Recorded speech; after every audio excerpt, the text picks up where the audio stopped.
ভাড়া বাসার দারোয়ানের সাথে নারী শিক্ষার্থীর বাগবিতণ্ডা। এক পর্যায়ে বিষয়টি গড়ায় হাতাহাতি পর্যন্ত। আর এমন ঘটনার জেরে মধ্যরাতে রণক্ষেত্রে পরিণত হয় চট্টগ্রাম বিশ্ববিদ্যালয় এলাকা। মসজিদের মাইকে ঘোষণা দিয়ে সংঘর্ষে জড়ান বিশ্ববিদ্যালয়ের শিক্ষার্থী এবং স্থানীয় বাসিন্দারা। এতে অর্ধ শতাধিক শিক্ষার্থী আহত হয়েছেন।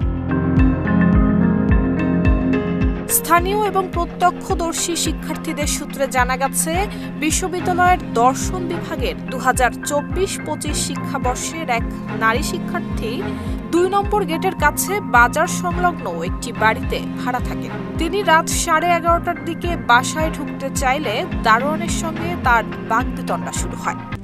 RICL TMX, যুগের পর যুগ স্থাপনা থাকে মজবুত। এক পর্যায়ে দারোয়ান ওই শিক্ষার্থীকে মারধর করেন। বিষয়টি এক ছেলে বন্ধুকে মোবাইলে জানান ওই শিক্ষার্থী।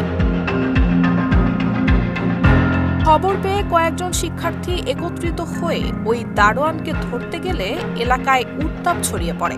একসময় শিক্ষার্থীদের সঙ্গে সংঘর্ষে জড়িয়ে পড়েন স্থানীয় বাসিন্দারা। মসজিদের মাইকে ঘোষণা দিয়ে জড়ো হয়ে শিক্ষার্থীদের উপর করা হয় হামলা। অন্যদিকে শিক্ষার্থীরাও চট্টগ্রাম বিশ্ববিদ্যালয়ের সোহরাওয়ার্দী হলের মসজিদের মাইকে ঘোষণা দিয়ে জড়ো হয়ে সংঘর্ষে জড়ান।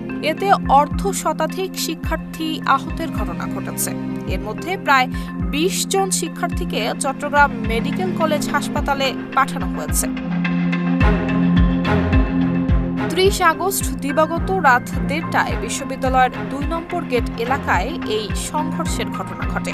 পরিস্থিতি নিয়ন্ত্রণে আনতে রাত 3:30টার দিকে মোতায়েন করা হয় সেনাবাহিনী। সবশেষে ভোর 4:30টায় দেখা যায় ক্যাম্পাসের পরিস্থিতি স্বাভাবিক হয়েছে এবং হলে ফিরে যাচ্ছেন শিক্ষার্থীরা।